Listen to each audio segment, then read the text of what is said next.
Yes, we're live. All right.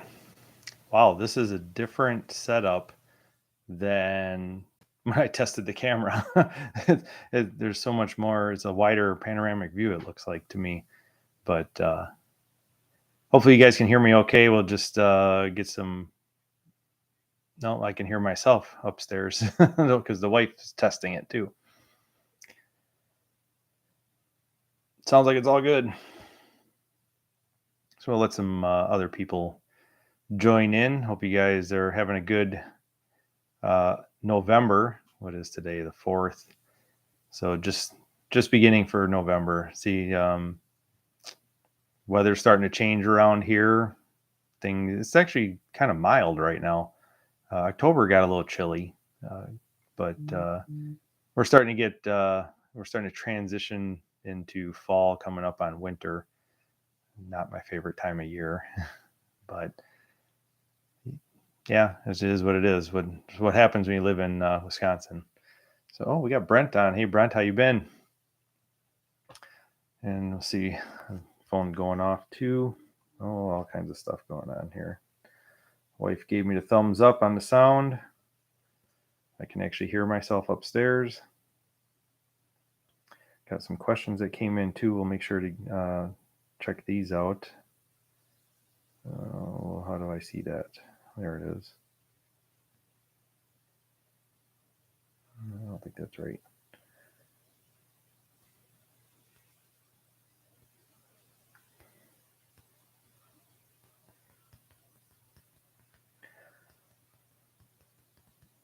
Just replying back while more people are getting on. Let's see here.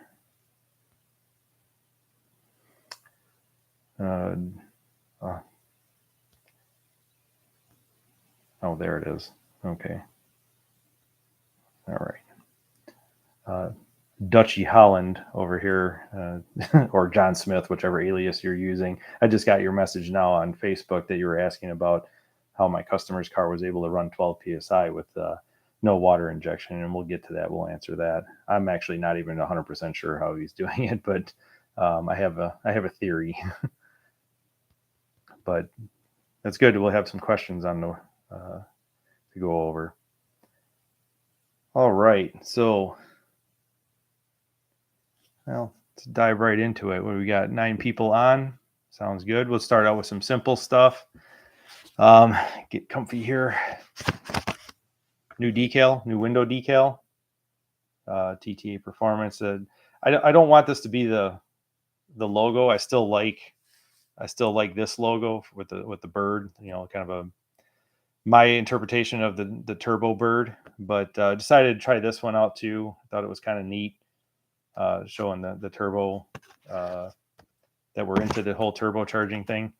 But anybody that wants one of these window decals, email me, mention that you saw it on the YouTube live, and we'll send one out to you if you're in the United States.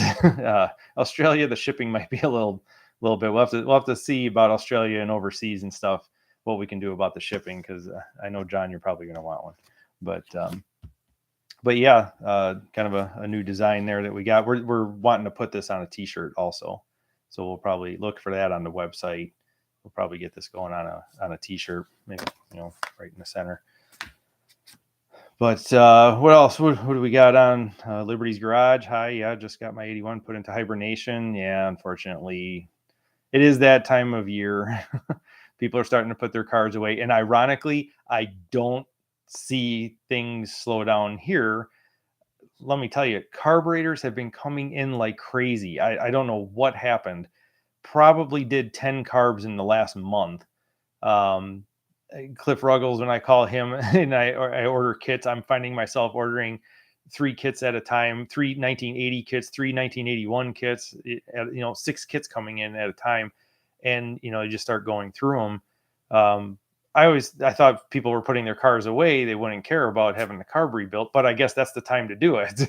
Cars not being used. I don't know, but yeah, lots of carburetors coming through. Let's see. Liberty Garage again. We had our first snow on the ground this morning here in Idaho. Oh, I'm not ready. Oh, so you're in Idaho. Funny story. There's a turbo formula in Idaho that a customer of mine is trying to get. He bought the car and he's trying to get it shipped out of a storage yard. But I wonder how close you are to that. Never mind. That's but oh, Pontiac Matt, yay! Thanks for joining us. Um, Ontario, Eric. Wow. All right. Uh, Joe liking the bird decal. Oh yes, because it's Pontiac specific. Yep, exactly, exactly. I do branch out a little bit for the local guys here and get into classic car stuff. It doesn't really matter brand too much. You know, you've seen before. We've had some AMCs here. I just did some tuning on a '67 Mustang that had Holly HP fuel injection on it. So thought it would be neat to also have a logo that was not turbo or Pontiac specific also. Yes, the turbos love the cool weather. Funny story about that. So, Jonathan is now 15 and a half. He's going to be 16 in January. He's got his learner's permit and he's been driving and he's been learning to drive manual transmission. So he's got a little 2006 Chevy Cobalt two-door coupe. That's a 5-speed manual. And then he started learning on that and he picked it up pretty quickly. And then he started driving my 2001 Mustang GT, my Bullet Mustang GT. So he started taking that around and it wasn't like he was begging me to take it. I actually had to kind of nudge him to do it because he was a little afraid to drive it, but he's getting pretty good at it. In fact, he got to race it down the drag strip. But while we were going to the drag strip over the late summer, he actually got to take my TTA down the track. And a couple of times that we went racing on a Wednesday night, it got really cold out. And yeah, that stupid thing ended up like I couldn't slow it down.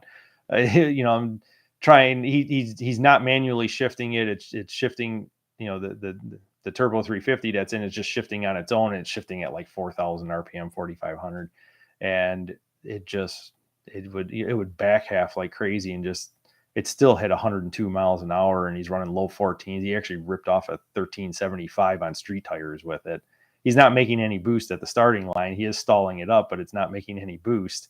But it's still once the boost comes on, it was making 14 pounds. I had it kind of turned down, but still, it just was going fast in my mind. He loved it, of course, but yeah,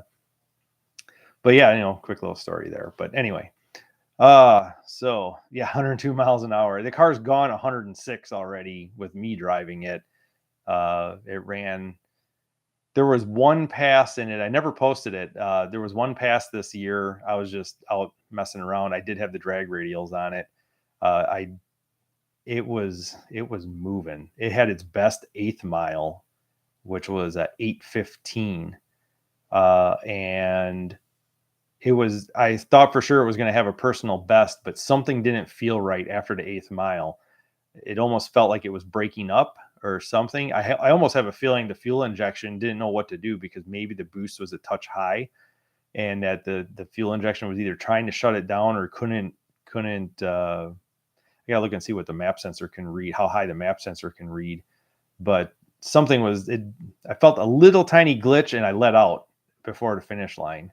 After the 8th mile, somewhere around 1,000 feet probably, but that probably would have been one on its personal best. It might have tagged a high 12.7 on that pass if I would have stayed in it and it would have ran smoothly. But I think the boost was probably a touch high on it. But it trapped at like 106.1 or something like that on that night. I didn't get a personal best out of that mile an hour because the first 60 feet, I think there was might have been spinning a little bit or something had happened. It wasn't its best 60 foot, but it mile an hour like crazy. Yes, Joe, those are 12-second times. The personal best for the car right now is a 12:85 at 105. And that's what a 1:84 60-foot time, I believe. So yeah, the car's leaving on like 5-6 pounds of boost and it'll get down. It goes pretty good. Oh, Matt, you're 102 about what your mile an hour is with the 461. Okay. What do you got for a gear? I think I asked you this before. What you had for a rear gear in that car? Because I know your car's. Yeah, you got the 461. I thought you had a different gear in yours. But anyway, oh yeah. So I actually had to convert the car back to 93 pump gas because um, the E85 in cold weather like this, it won't evaporate. It doesn't turn to a vapor. It likes to stay as a liquid. The alcohol needs heat in order to evaporate. So she kind of chugs and has problems, probably because it's, sucking in raw liquid fuel, a little bit when it's cold. So in the winter, I store it with 93 in it. And every year I just go down to the gas. I wait till the gas gauge is pretty much showing empty. I drive down to the gas station. I pump it with 93, pretty much fill the tank, go into the Holly Sniper handheld, select my 93 octane tune, upload that into the throttle body. She's a little upset at first when you first started because there's still ethanol in the fuel lines and everything. But by the time I was halfway home, it was fine. It was running on 93. Everything was good. So it's kind of nice to have that dual fuel feature. And actually, I just thought of something. So the car actually, I haven't updated any video on the car. So there is a couple changes that happened with my car. Um, I had mentioned before in probably a previous video or maybe online, the Holly Sniper that was on the car was a 4-injector Sniper. Oh, hold on. I think the wife is coming over here. Or not. So anyway, sorry about that. So the Holly Sniper that was on the car was a 4-injector base Holly Sniper unit. It has 400 pound per hour injectors in it. Well, when running the E85 and having to run 30% more fuel and running it on boost, granted it's not pressurizing the throttle body, we're adding a lot more air into the engine. My injector duty cycle started to max out. Basically, the injector was on 100% of the time, trying to feed it enough fuel to keep the air fuel ratio where I wanted it. And you can see it was just starting to tick towards a leaner air fuel than my target. It's still plenty safe. So I started thinking about it and I was like, I should probably upgrade I thought about changing the injectors, but I started looking into it and I actually came across a good deal with my performance warehouse that I buy from. They had a Super Sniper in stock, and the Super Sniper has more capabilities of turning things on and off. There's all these features. You can make your own custom gauges with your own custom sensors and things like that. But it was an 8-injector unit. So it had 800 pound per hour injectors in the throttle body. So I purchased that, put that on the car. Now I have no more issues with, now my duty cycles are like in the 40% at full boost, 17 pounds of boost and running the E85 and everything. So that part of it's doing well. No more issues of trying to lean out at the high boost. But what was interesting is I'm actually working on an ethanol content sensor that the Sniper can read. That's actually starting to work out. It's a little weird trying to figure some things out. It involved a frequency converter, but I think I've got it figured out. I haven't fully installed it on the car. I was mainly just testing. The biggest issue is trying to create a scale for this custom gauge, because you have to program it or tell it what the voltage is for the certain amount of ethanol you have. So right now, all I have to go off of is that, hey, I tested, I have 85% ethanol, or had 85% ethanol in the car, and my voltage output is 4.3 volts. I have a 0 to 5 volt reference, or a 0 to 5 volt scale to go off of. So I started, that's my high end of the spectrum. So now that it has 93 octane in it, and there's a little bit of E85 mixed in there, plus we have a 10% ethanol blend on all of our pump gas, I want to test again, see what the ethanol content is, see what the voltage reads out of my frequency converter, and then set that as my low end or towards my low end and say, okay, here's my scale. X amount of voltage is 10, 15% ethanol. 4.3 volts is 85% ethanol. We'll just make a scale that's somewhat close in there. Now I can use that data in the software to actually program it and say, hey, as the ethanol content starts to go away, and I'm coming down from 85, maybe I'm at 70, 60, 50, 40, whatever, I can actually tell the sniper unit, start either taking away fuel, which is probably what you need to do. The closer I get to more pump gas or less ethanol, the less fuel I need to start giving the engine. If I ever do boost control, which the Super Sniper has the capability of doing, if I ever run boost control through the Super Sniper, I can do the same thing with that ethanol content sensor and say, hey, as the ethanol content comes down, let's start limiting the boost. So lots of things to play with. Hopefully we get time next year to kind of, play with it some more and refine it some more and see where it goes from there. But it's fun doing that kind of stuff and figuring that kind of stuff out. And Matt's running 308 gears just like me. Very nice. Do you see benefit with hot water in the plenum? Hot water in the plenum on pump gas, only if you're in a cold drivability or cold weather area, like here in Wisconsin. Like if I was to drive it now with no water heating up the plenum, it would be kind of a bear until it got some heat in it, because even gasoline wants to have some heat in it to evaporate. Honestly, with my car on E85, the plenum gets so cold that it felt like it was in the refrigerator. So I actually plumbed mine. I modified the I modified the thermostat so that it flowed coolant all the time to the plenum. I put a ball valve on it in case I wanted to turn the coolant flow off or restrict it. But I was basically flowing hot water all the time in my plenum just to try to put some heat in it to get that ethanol to evaporate. Now, in a gasoline state, no, I would not recommend that. If you run everything stock on the 301 setup, if you run the correct thermostat, you run the correct, you got the hoses inlet and outlet on the plenum, you're only going to have hot coolant going through there when the thermostat is closed. So basically, as the engine is warming up, it is flowing water that is heating up from the cylinder heads into that plenum to get that plenum up to a certain temperature. Once the thermostat opens, there is no more coolant flowing through that plenum. So some people think, well, it's constantly flowing and it's always getting it hot. No, once the thermostat opens, that's it. There's no more coolant flow through there. It just brings that aluminum up to a temperature, and then it kind of maintains that, because the rest of the heat from the engine is kind of heating it up a little bit too.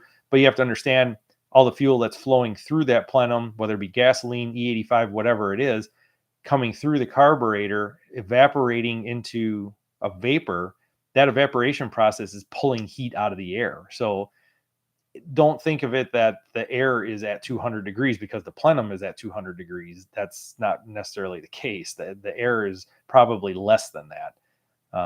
So I like to hook up the coolant hose for especially people that might take their car out on a fall, autumn day. You kind of want to have good drivability when it's cold and it's warming up. If you're in a hot climate state, you're in Florida, you're in Texas, it's only being brought out if it's above 70 degrees, you could probably get away with taking it off and disconnecting it. Is it required to be disconnected? No, I don't know how much of a gain you're really going to get out of that. The turbo adds so much heat to the air from the compressor. I think you're splitting hairs at that point if you're trying to leave the coolant hose disconnected. But thank you for the question. It's a good question. I answer it quite often, and I don't mind repeating myself on it because it's good information. Dutchy Holland, how cold is cold for evaporation there? I think temp differences here in Australia would be an issue. I've noticed an issue when it was 40 degrees Fahrenheit here on a customer's car that was fuel injected. It had a Phytech on it at the time. It was on 93 pump gas. And for the life of me, I couldn't figure out why you barely would touch the throttle and the thing would just go stupid rich for a couple seconds, like chugging and following spark plugs rich, and then it would clear itself out and run just fine. But if you let it idle for a little while, it would do it all over again. And I kept chasing the fuel injection unit, wondering why it was dumping fuel the way it was. It wasn't. The fuel was puddling in the coolant or in the plenum because there was no coolant running through it. And with the cold Midwestern temperatures in the fall, it just didn't have enough heat to evaporate.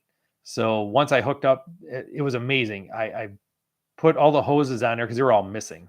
I put all the coolant hoses on that car and it immediately changed the way it idled. It actually smoothed out the idle. The idle was controllable as far as changes in air fuel ratio. The throttle response picked way up. There was no more issues with fouling out spark plugs when you first throttled it. It was just amazing, and it worked out really well. Liberty Garage, may I send a pic of my air intake? I'm not sure if it's the original or not. Yes, please do. TTA performance at gmail.com. We could take a look at it and tell you. I can tell you that an original air intake hose, I'm assuming you're talking about the hose, the air intake hose on the fender, going from the fender to the air cleaner arm, is transition. It goes round on the fender and it transitions to an oval when it gets to the air cleaner. There's no adapter or anything on the air cleaner arm. Very, very hard to find an original. A lot of people, the go-to was to buy the plastic adapter, the reproduction plastic adapter for a 400 car, and the reproduction 4-inch hose accordion, and just put that on.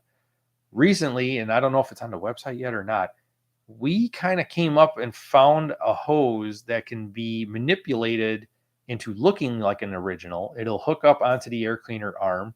It will go to the fender, but it's too big for the fender. So I end up kind of reducing the metal ring down and fitting it on there. But man, I got to say, to me, it looks a lot better than the adapter and the hose accordion for a 400. I think it's the closest thing you can get to a factory look. I like it a lot. I think that's like that. To me, that's the way to go to get as close as you can to an original look. But yeah, please feel free to send pictures. Any plans to dyno your car? Curious to see what kind of torque numbers your engine is producing. Well, not anymore this year. I think, excuse me. I think oh my gosh.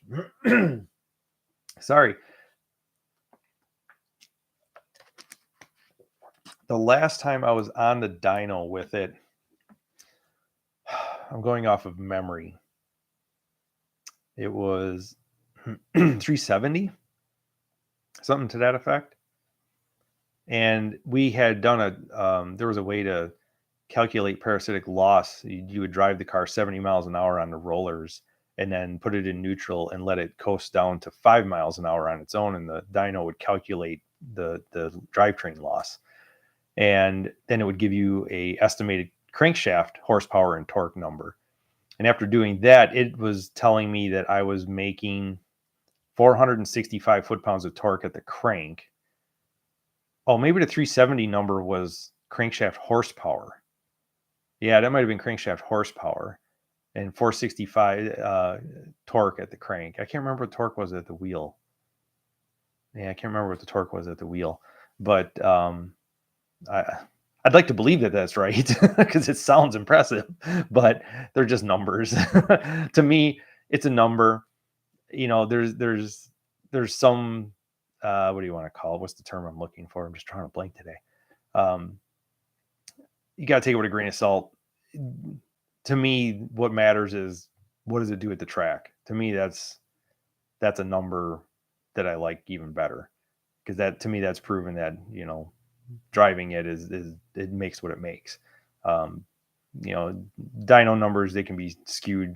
It's only as good as the information that you give it sometimes. I got to be pretty close, because based on ET versus weight versus calculated horsepower, they're actually pretty close. So plans to dyno it though, probably next year. And man, you guys you're reading off my list here. Probably next year over the winter, I want to do some mods on my car, and of course we're gonna do some dyno testing then on it too. The big one is we're gonna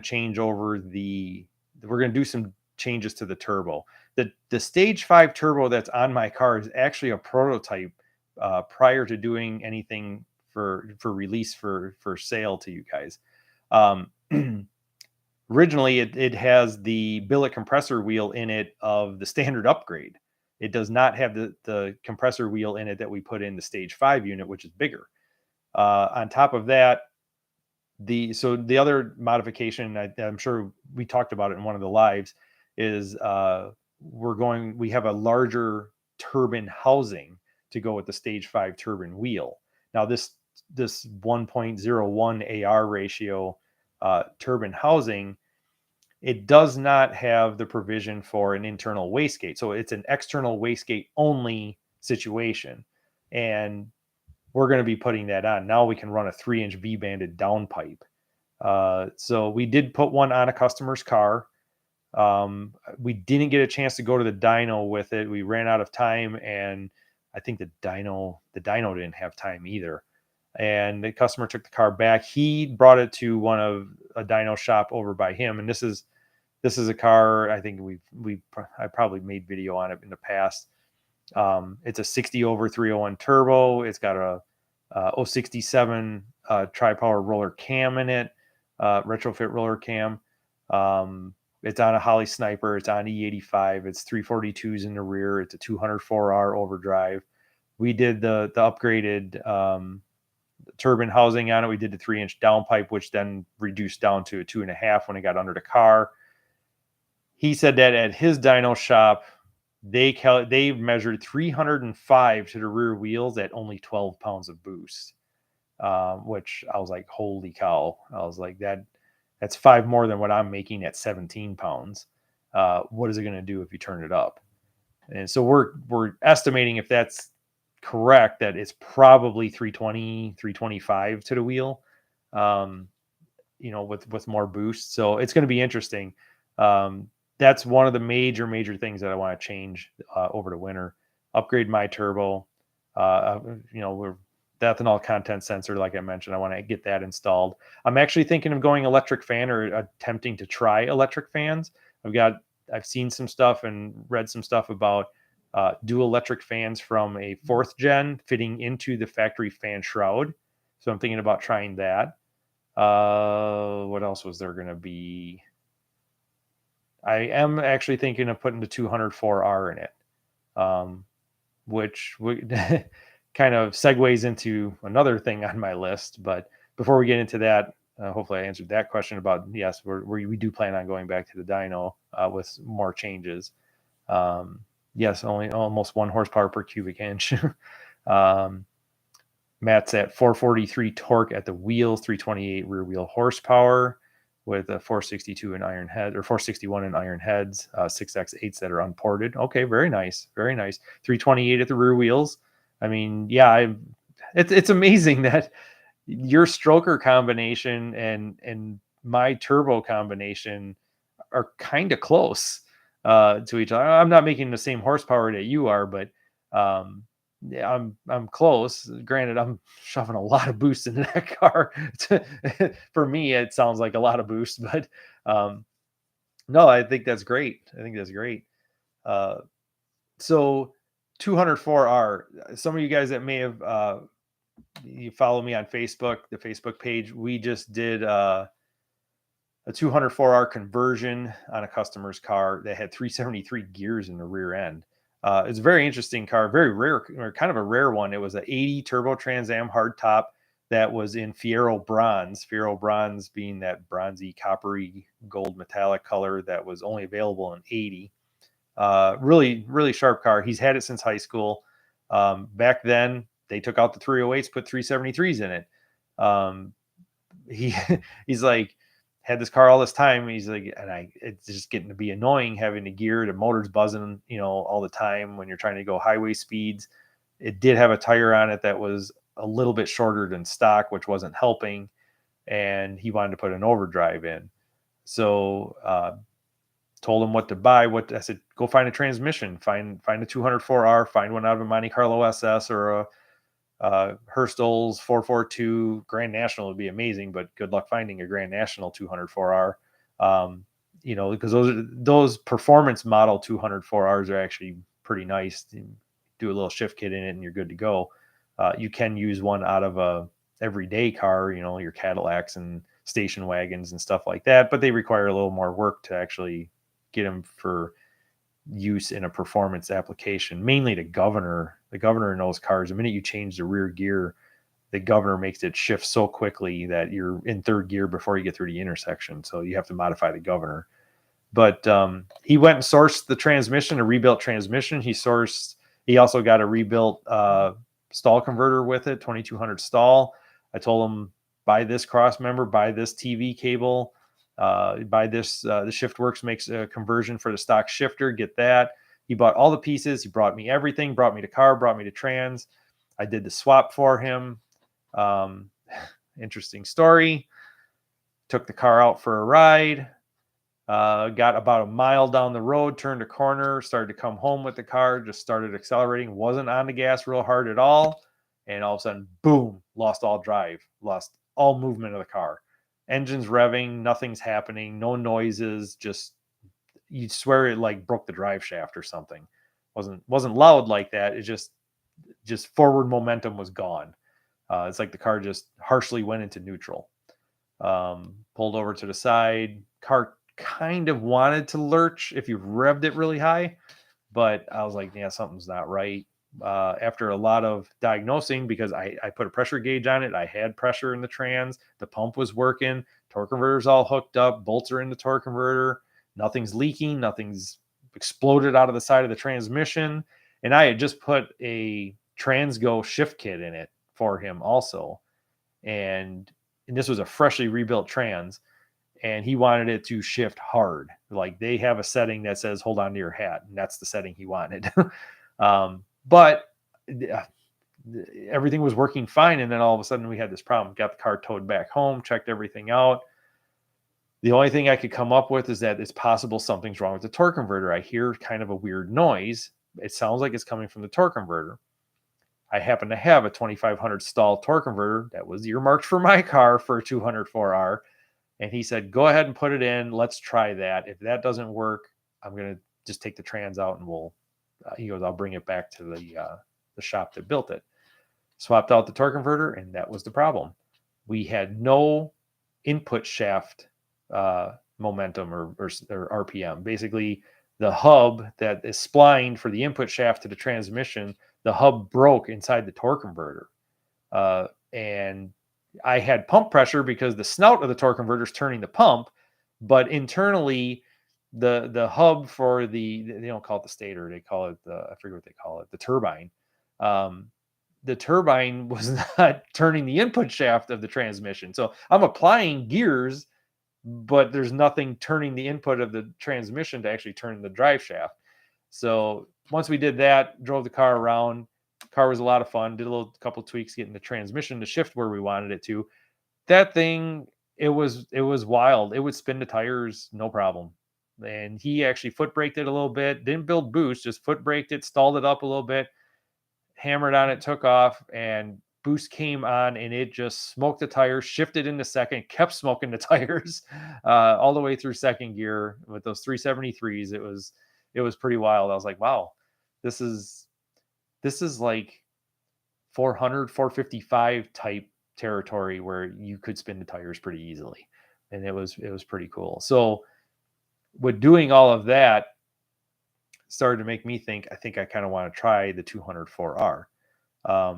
But one of the things I don't want to do is change the rear gear. And here's why. Right now, my car will go through the traps with 308 gears. Granted, my drag radials are just a touch smaller than the stock tire.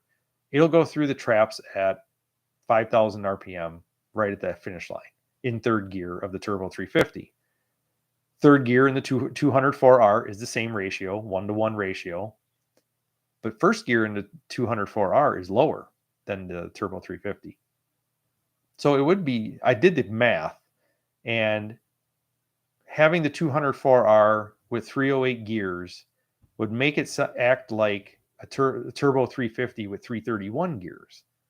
I'm like, oh, I'd have more off the line performance, but yet I could leave it in drive, go through the finish line at 5,000 RPM.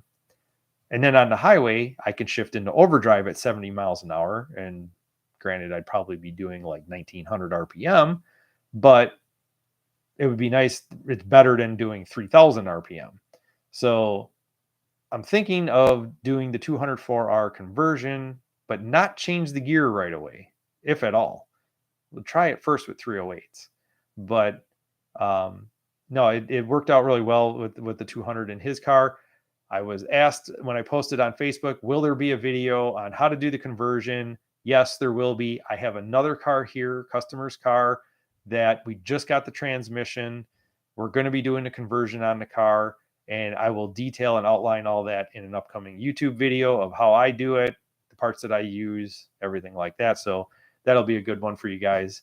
But yeah, the Overdrive Trans is slated for my car. Hopefully,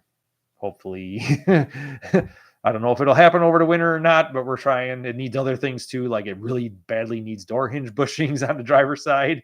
The door's starting to not shut.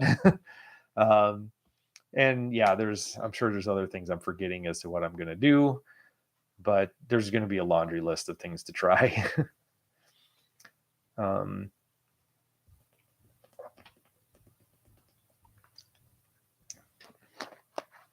Joe, my 84 307 Volkswagen had a Uni Bell 204R. Yes, most of them are. There is rumor that there is a Chevy only bolt pattern 204R, but I've never come across one.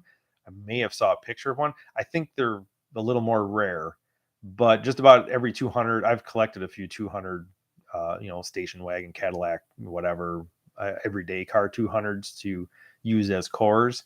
And every one of them's got a dual bolt pattern on it. But that's the beauty of the 204R. No adapter needed, bolts right to the 301 block. What else have we got here? Oh, Dan Jensen. Yeah. Hey, Dan. You almost missed this one, huh? Joe saying 373s, 204R, and stickier tires. Yeah, I'd probably get off the line pretty good with 373s in the 200. Problem is I'd be shifting into overdrive while going down the track, for sure. Love the videos. Thanks for that. You're welcome, Eric. Can't wait for that. Can't wait for that video, huh Dutch? So what else do we got? Man, you guys are just flying through the list. It's amazing. I didn't even have to look at my notes. I got to start crossing stuff off instead. So we talked about 204R and talked about upcoming mods. Now I get a couple other things here too, and I think my phone is going off here. I just want to make sure. Okay, that's not for today.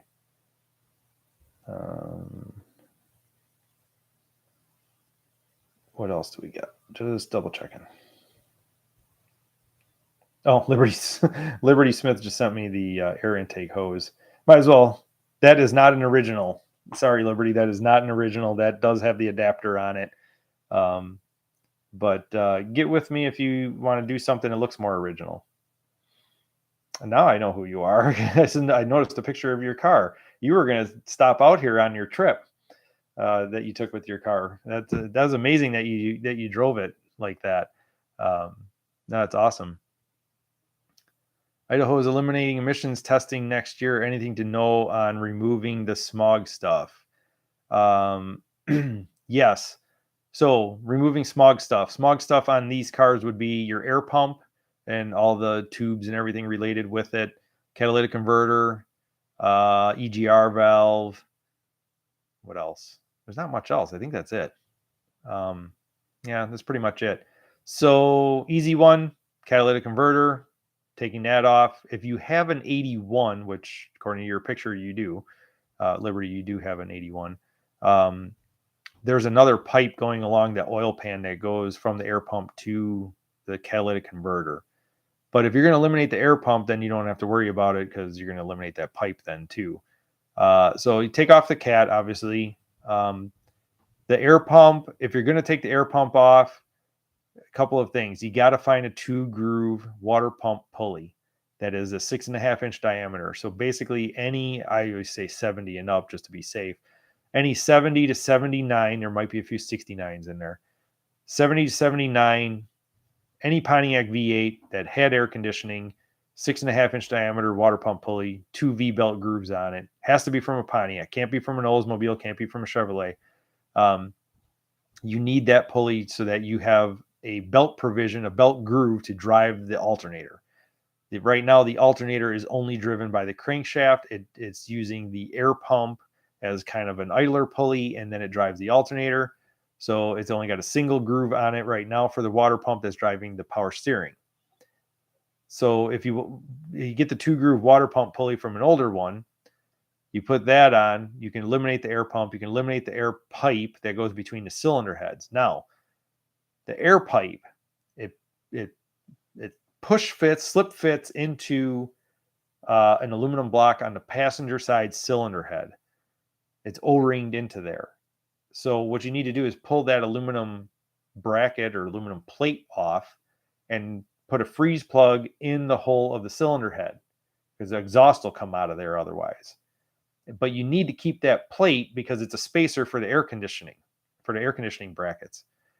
On the driver's side, the pipe is then O-ring slip fit into the cylinder head, and there's a little tab coming off of it that bolts it to the head to keep it up in there.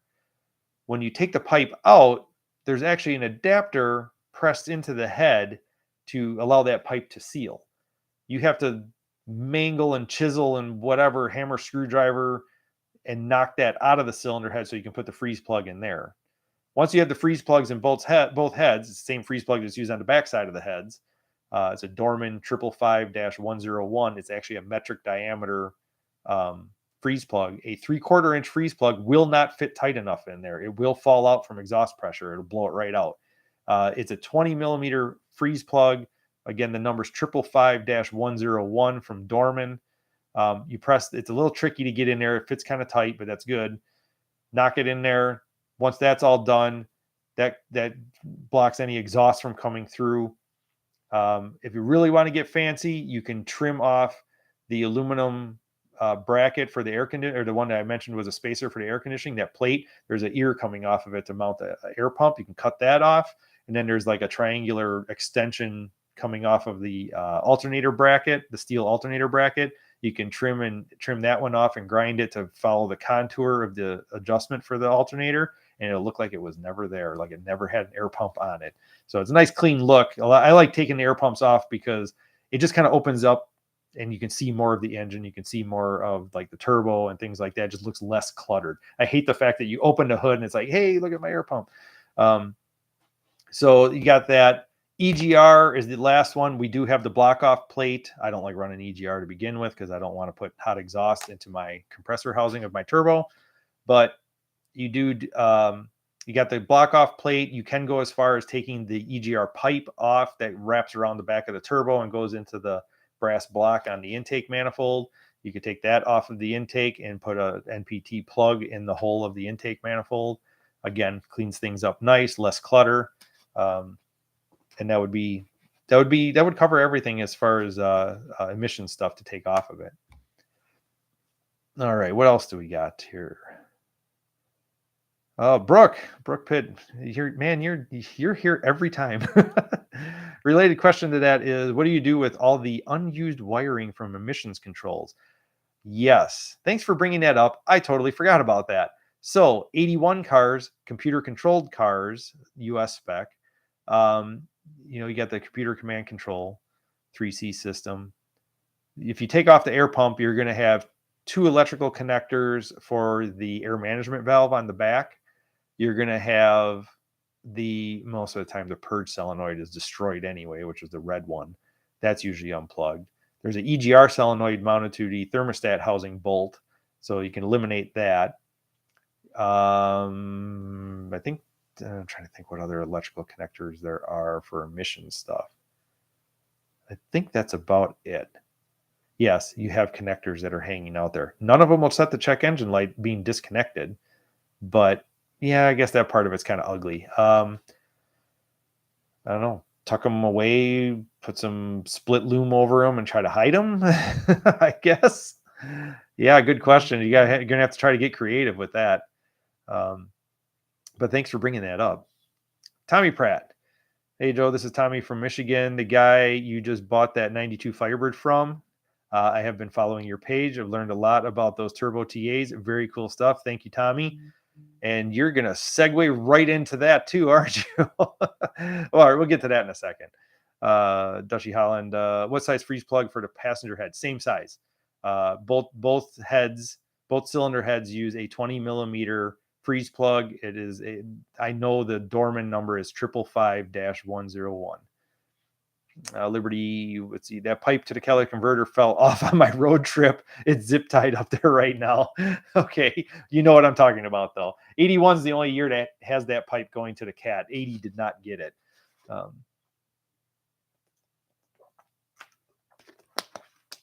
Oh, and Tommy, while you're on here, can you tell me again who the company was that rebuilt that transmission in that car? Maybe I'll give them a call. We'll get into that in a second. I have my concerns, not concerns. I shouldn't say that. I'm fearful of that 700 R4. Yes, that's right. You heard me say 700 R4.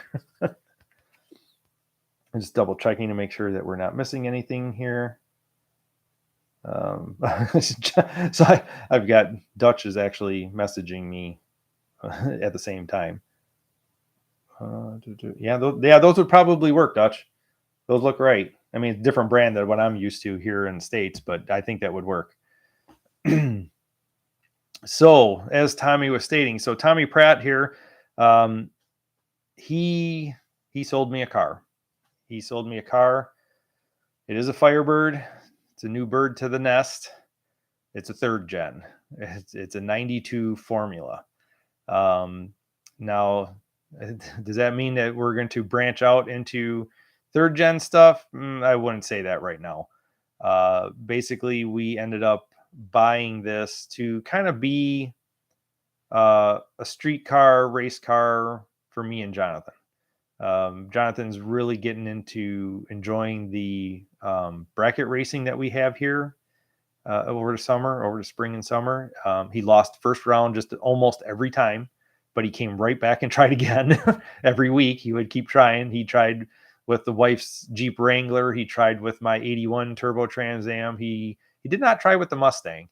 What else? I think those are the two cars that he used mainly.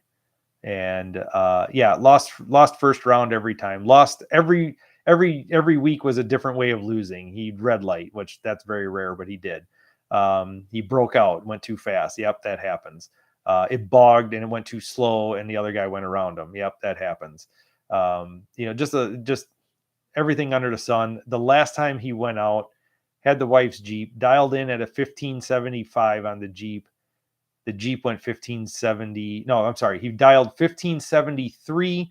The car went 1575, but he lost. He lost to a snowmobile of all things. Yes, there's no snow on the ground. We race snowmobiles on pavement here. He lost to the snowmobile by a good margin, tried to figure out what happened. He basically slept at the green light. He gave up a half a second head start to the snowmobile and lost to the snowmobile. I was like, man, if you would have been on the green light with a great reaction time, that snowmobile would have never had a chance. But he just wants something consistent. He wants something that he can race. He's getting his license, like I said, in January. Tommy had this 92 formula. It is got a lot of good parts on it. It needs paint desperately. Very solid car, but it has a 383 stroked small block Chevrolet in it.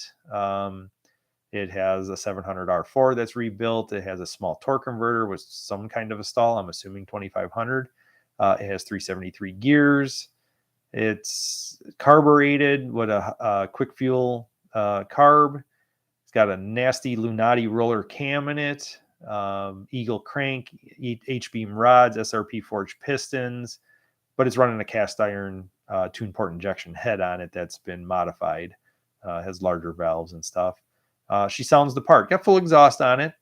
Still has streetcar stuff. So has a blower motor and a heater core and batteries mounted under the hood. There's nothing special about that. Full exhaust out the back in a factory style 3rd gen exhaust Flowmaster. But drag radials on the back. Tommy, I looked, those drag radials are a little dry rotted. They're dated 2011. We put my drag radials on it the other day so he could so I could pick him up from school and he could drive it home. But it's a pretty neat car. I kind of dig it. Jonathan wants to do his own YouTube channel for it, for all the racing that he wants to do next year with it. We might even attempt to try to paint it. And it's not going to be a professional job whatsoever. Probably one step above rolling paint on it. But yeah, we got into a third gens, and Tommy made that happen. So appreciate you, Tommy, selling us that car. So, oh my gosh, the comments are coming in here. Let's see, let's back up. Let's see, we did that. So yeah, it was built by the Shift Shop in Perry, Michigan. You weren't able to find the paperwork. So my concern, I mentioned the concern with the 700 R4. I'm going to write this down real quick. So the Shift Shop. Just jot that down before I forget.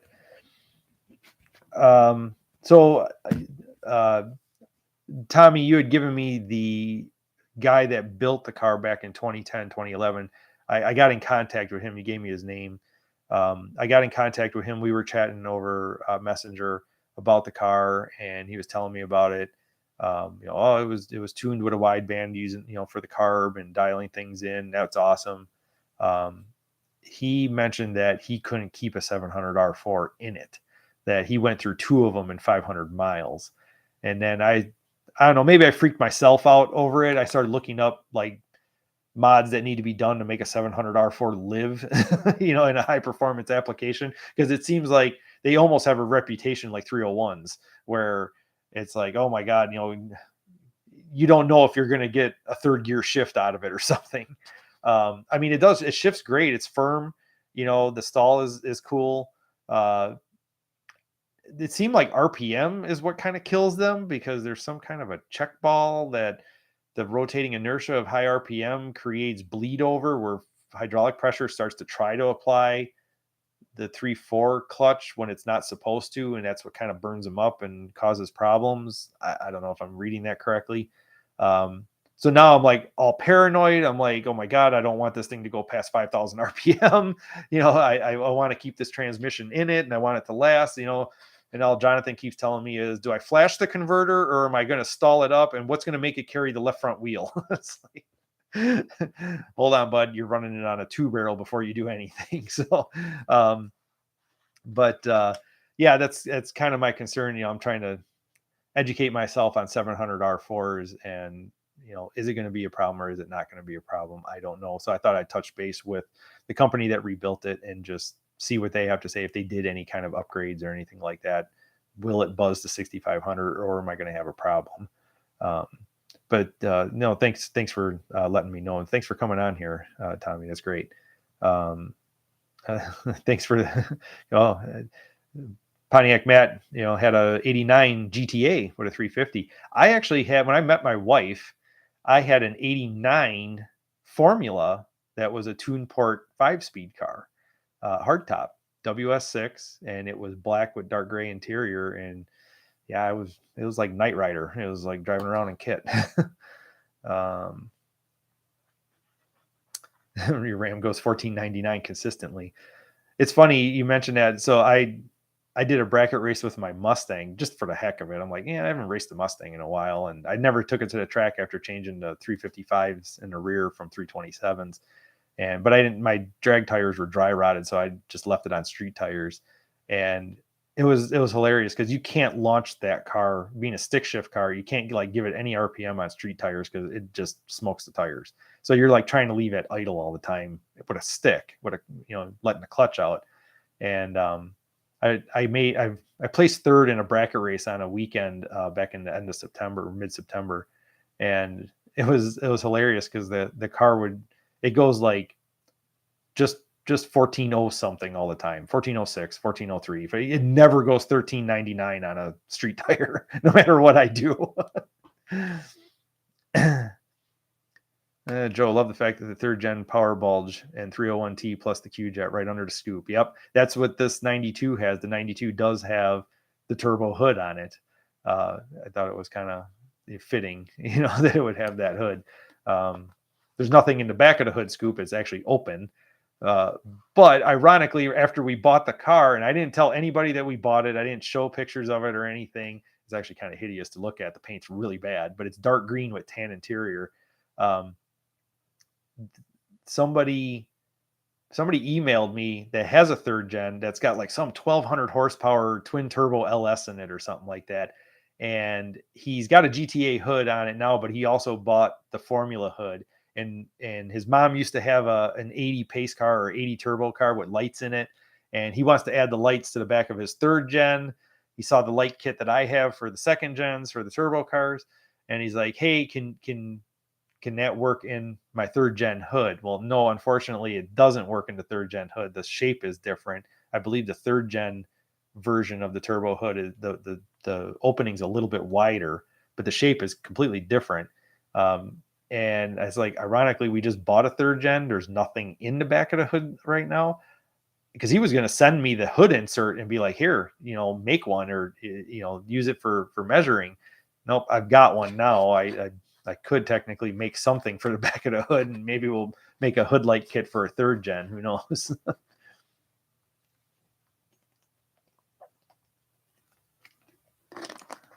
Tommy went hunting while I was thinking of it, remembered where I put the paperwork. I just found it. I'm going to text you a picture of it. Oh, thank you, Tommy. Thank you. That's great. Oh, holy cow, we're already in an hour, but we got another one scratched off the list. So no, don't need to talk about the third gen that we have now. I'll be posting stuff on it. But we'll get there. We'll get there. Like I said, Jonathan's kind of wanted to do his own YouTube channel of just him with the car, racing the car, doing whatever with it. I'm thinking about converting it to fuel injection because, like I had mentioned, my the sniper I took off of my car, the 4-injector sniper, is just sitting on the shelf. Maybe we'll put it on the third gen, and we'll run sniper on it. Oh, what else? Let's see. Eric, your light kit worked great for my 80. Oh, thank you, Eric. Yeah, we wanted to provide that for the people that had cracked ones or their car never came equipped with the lights. So I'm assuming I'm assuming you guys had probably seen the latest video with the 80 SE that we had in here that we were doing some tuning on and whatever. Actually, that motor, the engine came to us first, and we paint and detailed it and resealed it, and it was a great engine inside, very low miles on a rebuild. Somebody did a rebuild on it, I don't know when, but it was 30 over and not very many miles on it, very clean. We painted it all up, put a bigger turbo on it, redid the carb. They put it back in the car. They had redone the car. Scott and Josh redid the car. All new interior and all new paint and all new decals and wheels and tires and just everything. And sharp car. I mean, when they backed it off the trailer and everything, I'm like, ooh, I kind of like this one. I kind of want this one. But so yeah, if you guys see the video on that car's for sale. That car's for sale. The information's in the text underneath the description below the video. Contact them. Contact Scott. His phone number's on there. But it was pretty neat having that car and driving it around. We did have to do a transmission swap on it when it was here because third gear was slipping. And we sourced him a transmission that had a shift kit in it and stuff it's actually the one we took out of the Fiero Bronze car that got converted. We ended up using that transmission. He sold it to us and we put it in there and all good to go now. It's a great running car. It's a great running car. And that kind of goes into, I mentioned this once before, and now I mentioned in the last video, or even in the video of the SE, man, there's a lot of turbo cars that are getting new owners. Cars that were previously, or cars that are coming up for sale, and people are starting to get interested in buying them. A lot of pace cars, ironically, a lot of 80 pace cars that I'm seeing. But these turbo cars are starting to come out of the woodwork, and people are buying them. And they'll email me, hey, it's not running the best, and I feel bad. I feel bad because, and this is one of the reasons why I did the video on the SE. I don't know where they're shopping for the car, where it's coming from, whether it be a private party or sometimes it ends up being these classic car dealerships. And some of these classic car dealerships, not all of them, not all of them. And it's like this with anything that you buy.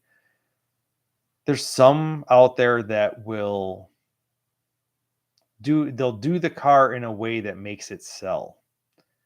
And they're so focused on the aesthetics of the car and how it looks and making it pretty and all this stuff, because I get it. That's what sells. That's what people see. That's what, gets them excited. The salesman's working the angle of getting them excited about the car. They can't go see it. It's too far away. So they're buying it based off of description. They're buying it based off of a phone call, as many pictures as they can get of the car. Yeah, it looks great. They always look great in the pictures. And then they get the car and it's not the performance and the drivability doesn't match the appearance. We'll put it that way. And I feel horrible. I wish I had cars to sell people that are interested in having a turbo car, because my focus is always on the mechanical end of it. Granted, I don't do paint and body work, which we're probably going to see in a video with the third gen, but I always look at the mechanical side of it. I want it to run and drive great. Then I'll worry about if I want to take care of anything on the appearance of it.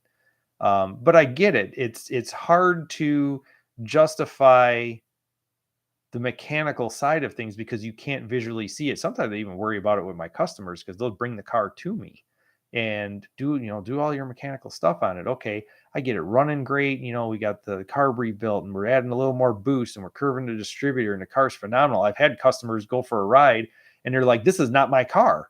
What did you do? This is not the car I brought you. This can't be my car." And it's like, that makes me feel good.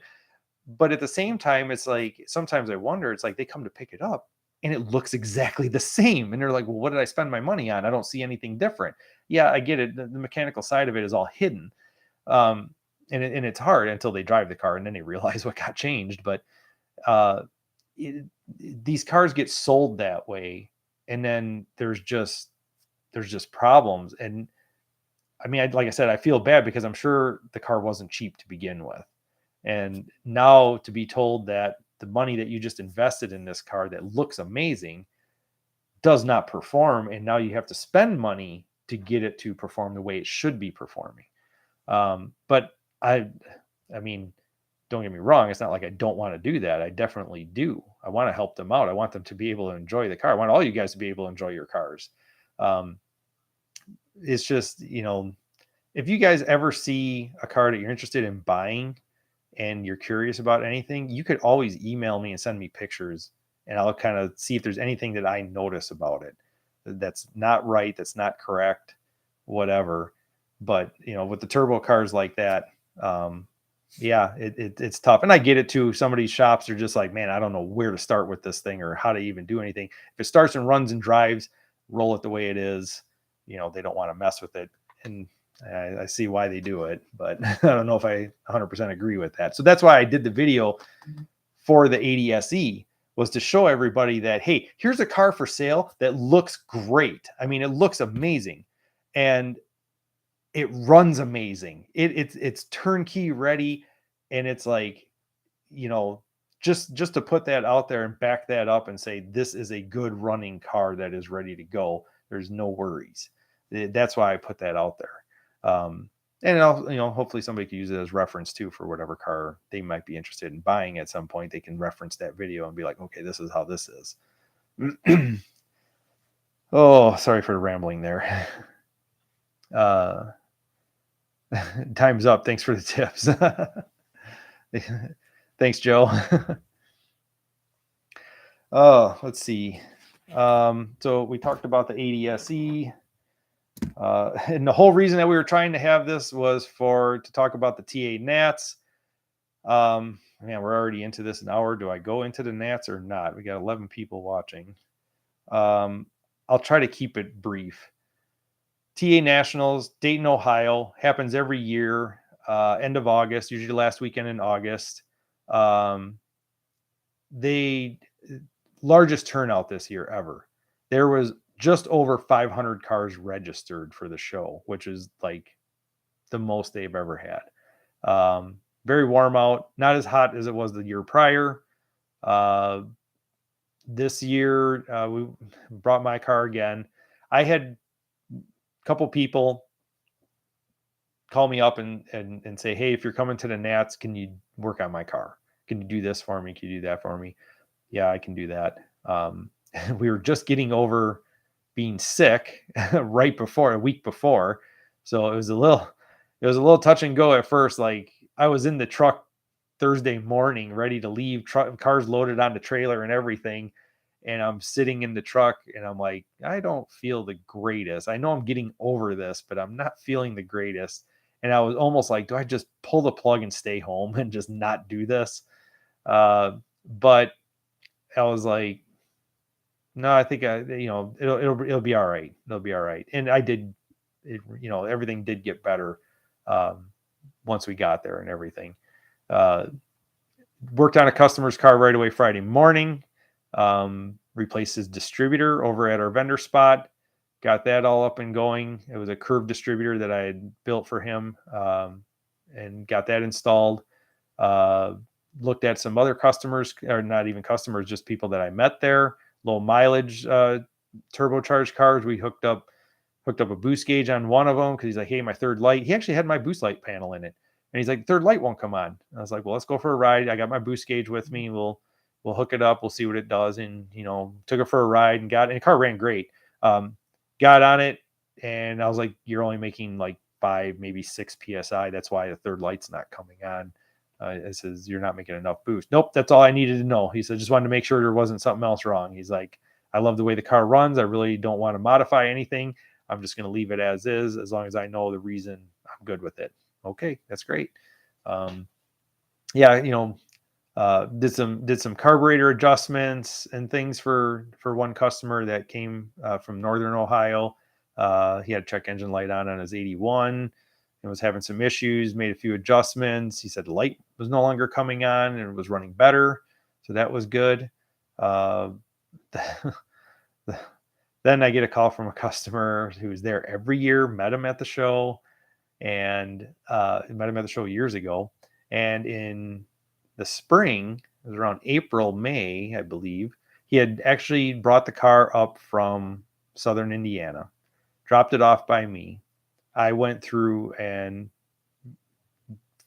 fixed some things, changed some things, got it running better, did the timing curve because it was an 80, curved the distributor, dialed some things in with the turbo and the boost and stuff, but no water injection or anything. So we're just running, low boost. And he calls me Saturday and says, I am 20 minutes from the show driving the car. He says it shut off. I'm on the side of the interstate and it won't start. And I tried all these different things. Try this. He had fuel, wouldn't start. I said, it sounds like you possibly have lost spark. When the car was by me, we decided not to change the ignition module because the one that was in there for a really long time and it was working fine. He says, maybe it crapped out the ignition module. And he says, well, I got AAA towing it. He says, should I just tow it to the show? I says, yeah, tow it to the show, have them drop it off at my vendor spot. I brought my tools with me. We'll try to get it figured out and see if we can get it up and going. Car shows up probably about 6 p.m. on Saturday. No, I don't even know if it was that late. It was right after dinner, right after we got done with dinner. There's the car. Tip City they have a show down in Tip City, which is about 30 minutes from Dayton. It's just they block off their downtown area. All the firebirds come in. It's actually another separate show, another separate judged or like People's Choice car show. There's trophies and stuff. So he wanted to go there. They were taking their daily driving car to that show. I worked on putting an ignition module in it that did not fix it. It did look like I did have spark. I couldn't understand why I had spark, and I had fuel. I thought I should have compression because I tested it with my finger over to the spark plug hole. For the life of me, could not figure out what happened with that car. At one point, then I thought something was wrong with the distributor. I called up the person that I swapped their distributor on Friday. Hey, can I borrow your old distributor? Because I know it works. Your car ran with it when you drove it over to my spot. Yep, no problem. Drop that in it. Still wouldn't start. Wouldn't even try. It's like I couldn't even get a flame to pop out of it, out of the carburetor or anything. for the life of me, we still don't know what's wrong with it. Um, at that point, I do know that that car does not have a turbo block in it. It is a 78 301 that somebody put all the turbo parts on it. From what I know, the 78 non-turbo 301 block does not have a steel timing gear in it. The camshaft gear has nylon coating on teeth. My theory is that it shed the plastic coating off of the teeth on the timing gear and it jumped time.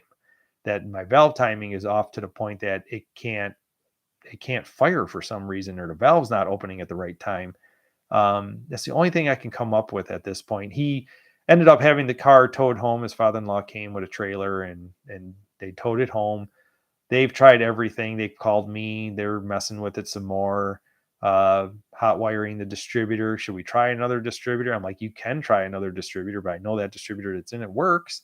They tested compression. It had good compression. I'm at a loss. I still don't know. I mean, threw all kinds of fuel down it and everything, and it won't even try to pop. It did when I was there and I was messing with it, and I changed out the distributor cap. I changed out the coil. I had a brand new coil with me. I tried that, thinking that the spark wasn't strong enough.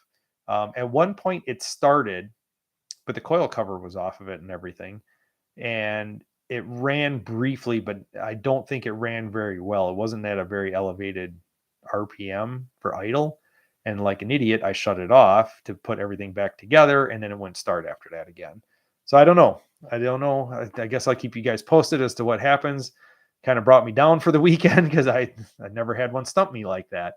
But eventually, I'm sure we'll figure it out. I'd be curious to know exactly what happened, if it is off on cam timing or not. Man, that was brutal there. But overall, good show, big turnout.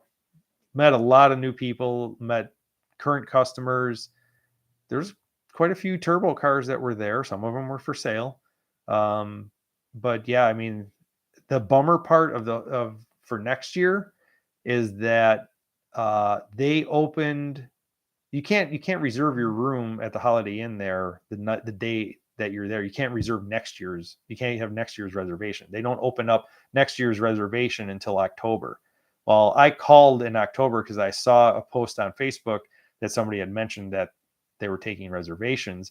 And when I called, they were sold out. They literally sold out in 24 hours for next year's Nats at the Holiday Inn. This is wild. I'm actually staying at another hotel for the Nats that is like down the road a little ways, which is just kind of crazy. I can't believe it sold out that fast, but that's great. I mean, just the hobby taking off like that is just amazing. And it's not, I mean, it's all 67 to 2002 Firebirds. So yeah, that kind of wraps up the TA Nats briefly. What do we got? People are posting on here.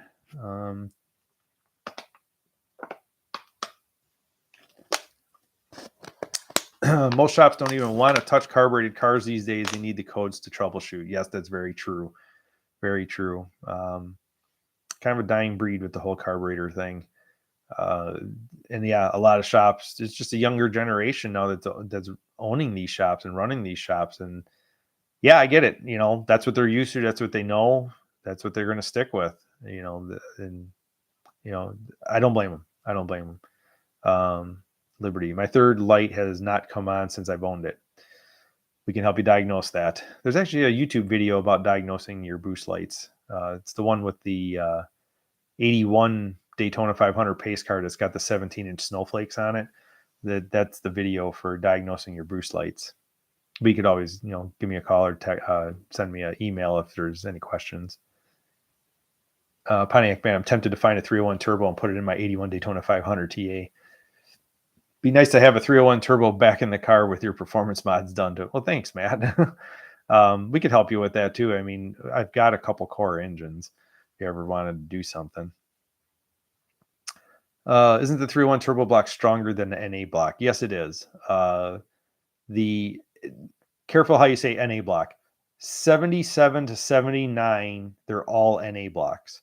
And they're all thin wall Smaller main cap bolts on the first four mains. Overall, just a weaker block. In 1980, the turbo block came out, and even the NA cars, your Grand Prix, your Bonnevilles and stuff, in 80 should have a 301T block. So it'll have the bigger main cap bolts. It'll have the thicker cylinder walls. It'll be the beefed up turbo block. It will not have the dished pistons in it for the lower compression for the turbo, which in my mind was ridiculously low at 7.5 to 1. It'll have a completely flat top piston in an NA block, which gives you 8 to 1, which still works perfectly fine with the turbo. There was somebody sent me a picture once of an 80 block that was not a turbo block. It was actually an NA block, and it had a casting number of that was not a turbo block. But I think that was very, very short lived. So there's probably only a handful that ever got made. But yes, there is a difference. Liberty's going to look up the video. Okay, great. No, that's perfect. Yeah, I mean, I'm going through my list real quick. I think we're kind of all caught up. Why did I write this down? Oh, no, we did talk about that. And talked about carburetors. I went through my list. Is there anything else that you guys have going on? William, I'm an old guy. Bought my 80 TTA new, only had it in the shop for repairs for transmission issue, and they didn't even do that job right. Told me it was a special TH350 and parts was issue. You have an 80 though. That shouldn't really be an issue. I just had somebody call me the other day this week. He's redoing an 81, and they had told him that the Turbo 350 that he has, the parts were not available to redo it because it was the lockup torque converters, the TH350C. So it had the lockup converter and the electronic solenoid. And I know the input shaft is different on those transmissions for the lockup feature and everything. Maybe some valve body stuff, of course, too. So they were saying that, yeah, they couldn't rebuild it because there was nothing for it. I have a hard time believing that nobody can rebuild a Turbo 350, non-lockup Turbo 350, because people still use those to race and stuff. So, I mean, they've been around for years. It's still a popular trans. So, but talking about the other guy, I was like, why don't you go overdrive? So he's thinking about doing overdrive.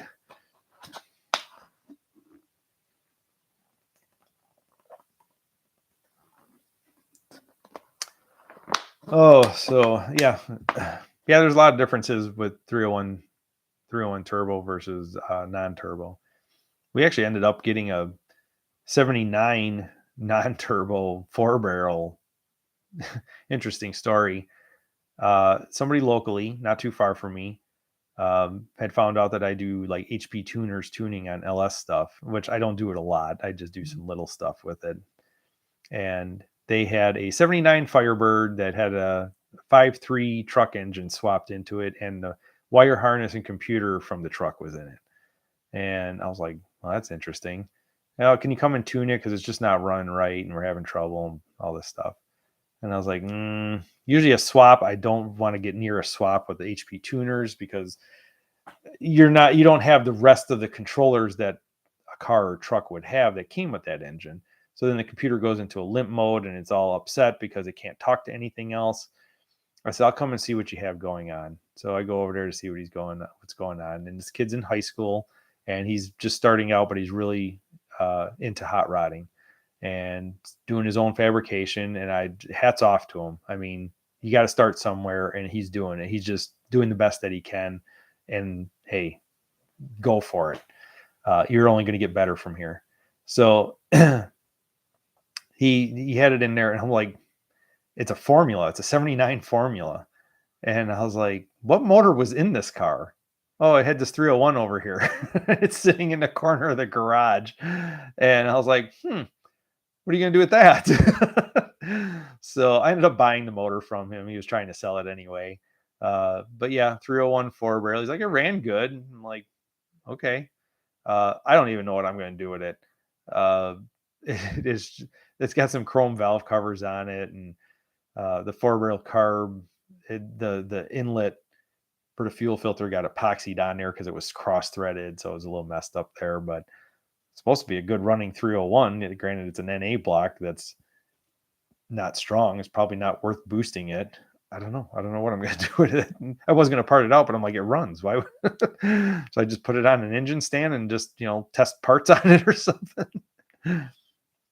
Dan, I need the intake off it. Yes, Dan, I know you need the intake. I've got several other 4-barrel ones that are on the shelf that I'll let you use. Be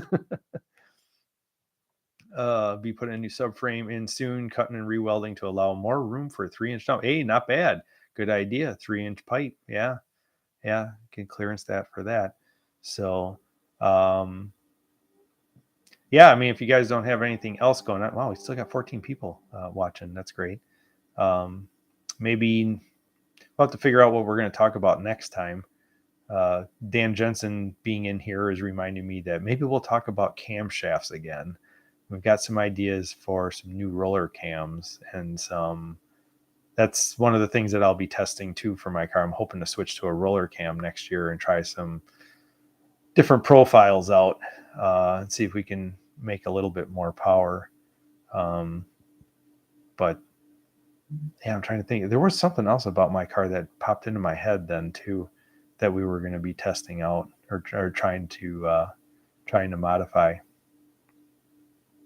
Brooke, the 80 SE on YouTube inspired me to up my engine appearance game. Beautiful car. Oh, okay, great. Dan Jensen, 80 versus 81 exhaust manifold differences. Yes, driver side only. Driver side 80, I believe 80 is similar to 80 and down are pretty much the same.